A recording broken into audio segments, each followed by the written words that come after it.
Yo, I've been weary. I've been leery of Anthony Edwards ever since he said that in Michael Jordan's era he was the only player that had skill. Like a statement that's stupid needs to be studied. The person that says it needs to be studied. But the other night, while they was getting just destroyed, while they was getting butchered by the Spurs, there was 8 minutes left in the fourth quarter. And Anthony Edwards did something real fucking strange. Yo, check this out, and I'll be right back and give y'all my thoughts. Just my thoughts. This is not something that you would often see at the 8:01 mark of the fourth quarter of a closeout game. But Anthony Edwards, knowing that Chris Finch is going to empty the bench, made his way to the San Antonio bench and dapped up players, coaches, one by one.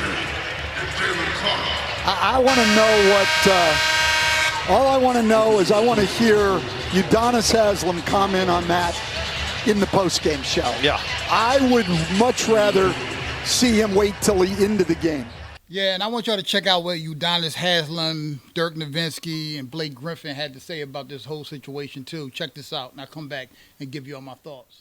I've watched the NBA and been a part of it for a long time. I've never seen this. A guy walking into the huddle with 8 minutes to go in the fourth quarter and dapping up the entire team. Too much for me. Obviously, you can do that after the game and show plenty of respect. That was a little strange for me. Yeah, I have to agree with you on that. I've never seen that before. I mean, I do like what he said, that he wants to give him respect, but I think you wait and you have to take your licks at the end of the game like everybody else. Yeah. Now, you had a reaction there to what he said at the end about needing to build a team that has championship habits, playoff habits. I didn't get to hear the question he was asked, but what were you thinking when you heard that? Well, you would think that they would have that by now. You would think that they would have that. They've been to the Western Conference Finals. You would think over the years that they built that. I understand. I think this is Julius Randle's second year, but you would think that a team that has been there, they would have those habits. So the fact that they don't have those habits are very disappointing to me. Because once you get here, and I say this all the time, the playoffs has a way of revealing what's inside you. And I didn't like what I saw from some of the Minnesota Timberwolves. Ant was definitely hobbled. DiVincenzo was out. But some of the things I saw I didn't like. And what I will say is great as Ant is as a basketball player, there's still some growth for him as well. Because as a leader, I would not have walked down there and shook their hand. I would not have walked down there and shook their hand with 8 minutes left in the game. As a leader of my troops and my guys, I would not show that weakness. The game is not over. I got 8 minutes left. I still got smoke coming out of my ears because I'm so damn mad we losing. Let me calm down for those 8 minutes since I'm not in, and then after those 8 minutes, I'll go down there and I'll congratulate them and their coaching staff. But in the middle of the game, when I got guys that have sat the bench and cheered me on, no, I'm going to sit there and cheer those guys on. I'm going to put that energy back into those guys, and then when the game's over, I'll go over there and shake their hands. So that's just the way I handle things. I'm a little bit different. I'm a little bit old school. I understand there's a different generation, but I don't think if they were beating San Antonio, Wemby would have went down there and shook his hand with 8 minutes left. I don't think so. I damn sure know Wemby wouldn't have went down there and shook his hand. I don't even know if that's old school.